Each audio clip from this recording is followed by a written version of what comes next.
welcome back to another episode of Satisfactory Update 5, and on this episode we are dealing with the Particle Accelerator and nuclear waste recycling. Sit back, relax, and let's jump into it. Alright, now that we have a nuclear power plant up and running, we're starting to produce uranium waste. So we need to figure out, okay, what do we need to do to get rid of this uranium waste so that it doesn't pile up on it. Right now, this here cannot be put into an awesome sink, but there is a process that we can go through the Particle Accelerator that will turn that into a material that can then be dumped into an awesome sink to be able to get us some awesome sink tickets. So let's go look at the Particle Accelerator and see, okay, what exactly are we going to need to be able to get those recycled. Alright, so to be able to deal with that nuclear waste, there's a couple of things that we need to do. And the first thing, let's look at the recipe for it. So we would be looking at wanting to make plutonium pellets to be able to dump into the awesome sink. Well, to do the plutonium pellets, we need 25 per minute of uranium waste and 100 per minute of non-fissile uranium. We've got the uranium waste. This non-fissile uranium we don't have yet. So we're going to have to see what it's going to take to be able to get that manufactured. So to make non-fissile uranium, we need to have a look at the blender. So the blender has the recipe for non-fissile uranium. We select that. And there's actually a fair bit that goes into being able to convert uranium waste into non-fissile uranium. So this will require 37.5 per minute of uranium waste, as well as we're going to need 25 per minute of silica. And then there's another new item here. This is going to be 15 per minute of nitric acid, which we're currently not making any of this nitric acid yet. And then we're going to need 15 per minute of sulfuric acid. Well, sulfuric acid's not a problem. We're already manufacturing some down there, but I think we'll set up a separate refinery to be able to make additional sulfuric acid that we could then apply to this. Now, this is going to output non-fissile uranium, as well as it's going to output water. So we're going to need to figure out a way to get rid of this water. Well, I think the best place to get rid of this water will be to feed this 15 per minute of water into the cooling system for our nuclear power plant. So we will need to create a water loop to take care of this here. Then we're going to get 50 per minute of the non-fissile uranium. Well, we're going to need 100 per minute of it. So we're actually going to have to make 2 of these blenders to make sure that we're getting enough of the non-fissile uranium components that we can then combine with the uranium waste that will then be able to get converted into the plutonium pellets. So first things first, what do we got to build? We got to get nitric acid up and built, and sulfuric acid up and built. Alright, so now we're looking at what it's going to take to make the nitric acid, and that too is also done in a blender. And it's going to require 120 per minute of nitrogen gas. It's also going to require 30 per minute of water, as well as it's going to require 10 iron plates to be able to make the nitric acid. So that's what we've got to look forward to be able to get that up. So it's another blending process that we've got to do, and that's going to be able to produce the 30 nitric acid that we're going to need to be able to, and we're actually going to need to double that, so we'll probably have 2 blenders going to be able to handle our nitric acid that we will need for being able to make our non-fissile uranium. So now it's a matter of heading out to where our nuclear plant is and start getting all of this manufactured. So we're super lucky. Right beside our nuclear processing facility, we do have some nitrogen gas right here. So we're not going to have to pump it very far to be able to get what we need to be able to make our nitric acid. Alright, so I have added a nitrogen well system over here with our well pressurizer to be able to get our nitrogen gas. We have the extractors all here set up, the well extractors, they're all firing up and they're feeding back. I've got like 600 nitrogen, which we don't need that much, but I figured since we're already here, we might as well get them all cracked and get them pumped back towards our nuclear power plant over here.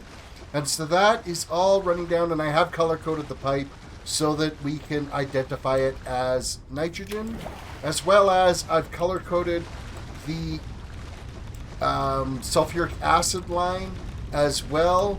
And then I've also gone and, painted some markings on the ground here so that we know which areas are the radioactive areas. So right now, obviously, we're on our gray concrete here, so it's not radioactive. But as soon as we come over to this orange area, we're getting into radiation levels that are around. So that got me the nitrogen that we need to be able to make our nitric acid. I then added the first blender here. And to be able to make the nitric acid, when we looked earlier, it did require water and it required iron plating. I didn't have any iron over here, so I did find a iron node if I can get back out of here. Let me just hop over some stuff and then slide under the pumps. I did find an iron node that's kind of over where other concrete was that I did bring down here. It's a Mark III miner. It's not overclocked at all though, because it's way more iron than we're going to need down here. So I do just have a Mark III miner coming down. It's all getting smelted into their respective ingots.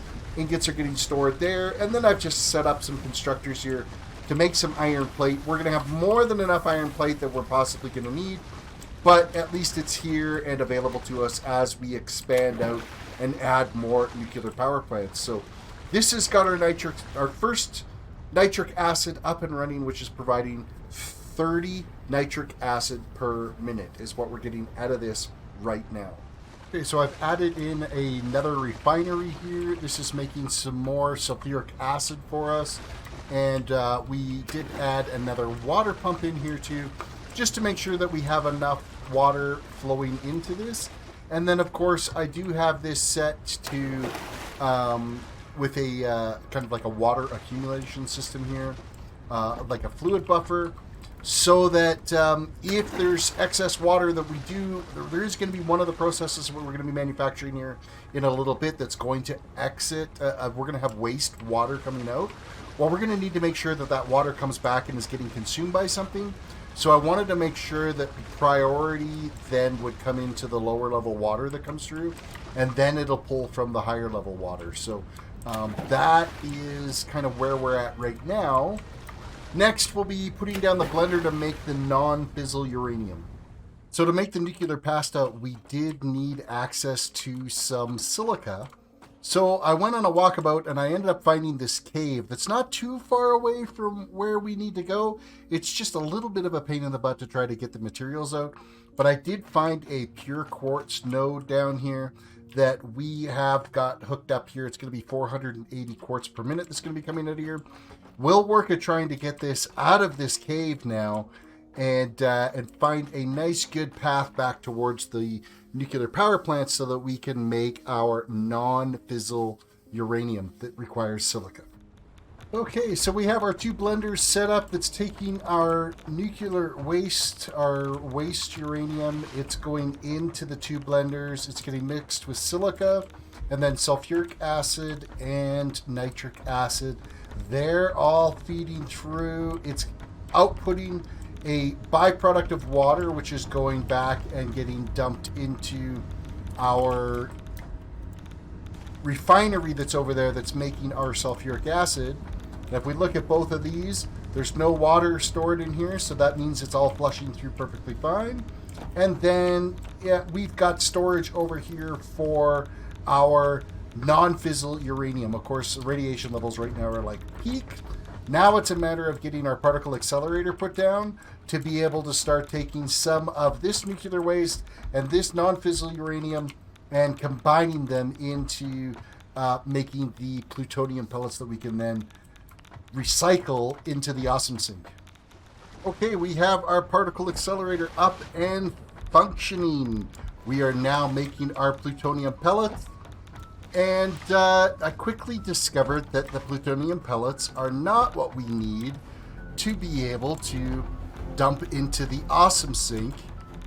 Oh, it's doing a particle right now as we speak here. The animation on this is fantastic, and the sounds are great too.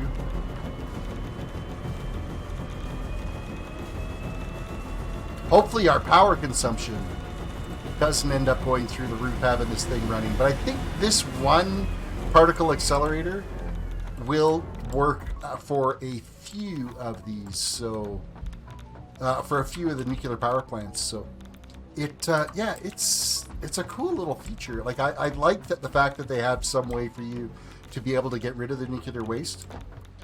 But there's more that needs to be processed. So the plutonium pellets, they're not what I needed.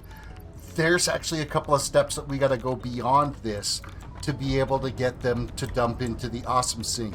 So that's what I have to work on now, is expanding this out to be able to get to the point where we have that waste getting recycled. All right. After a ton of painstaking work, I believe we have our recycling working now for our nuclear waste. All of this over here is looking after our recycling for our nuclear waste.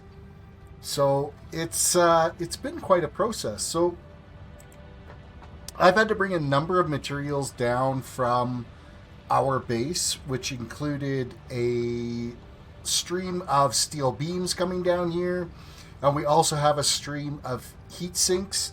So I combined it with that line that was bringing our encased industrial beams, as well as our electromagnetic control rods. So the 4 items are coming in together on a conveyor that's coming down this way. And then it's hitting a smart splitter right here that's splitting off the electromagnetic control rods off to its assembly section over there. And then on this side, we have the encased industrial steel beams going and splitting off to what they need to do, and then it runs to an overflow to an awesome sink because there's lots of encased industrial steel beams coming through. And then we're splitting, then I've also got the center line here is bringing us steel beams as well as heat sinks along. So those heat sinks and steel beams are coming over here, and they're splitting correctly so that the steel beams are going in one way, because these 2 manufacturers that are making our plutonium fuel rods, they require steel beams and they require the heat sinks to get fed into here, as well as we're getting our plutonium cells coming off of those assemblers that are there that are feeding into here, as well as there is the excess of the electromagnetic control rods are also being fed into. There's 4 different items that go into making the manufacturing of the plutonium control rods, and then of course, or the plutonium fuel rods, and of course we can sink the plutonium fuel rods. So that is where our nuclear waste is going to end up going, is in there.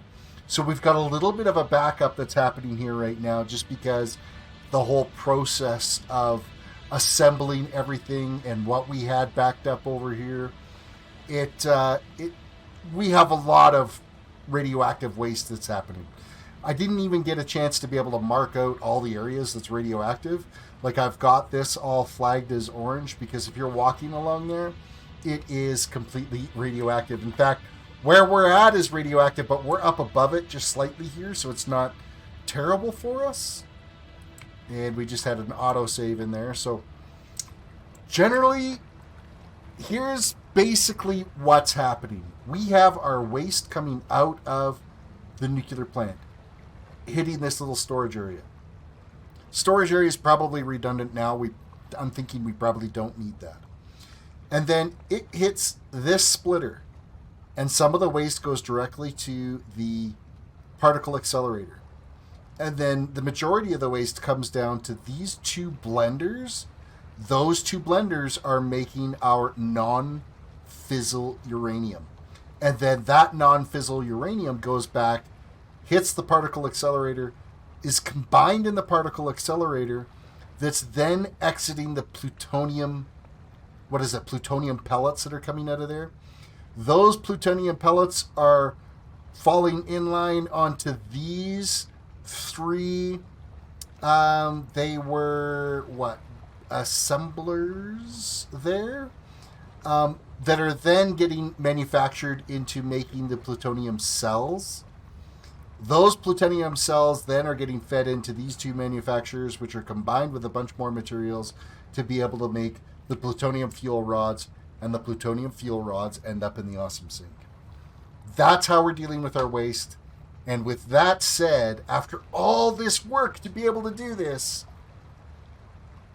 just take a quick look at just how much it takes to make a nuclear power plant.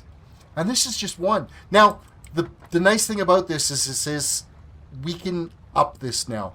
This will be able to handle, I think, 3 or 4 reactors running with no changes. All I need to do is add in the reactors, the waste will feed in, and it'll get taken care of because everything is running fast enough here to be able to take care of that waste. So as we need more nuclear power, I'll just put another plant there, make sure it's got enough water going into it. It's already got the uranium fuel cells ready to go, and then I just connect the waste line up and we're good.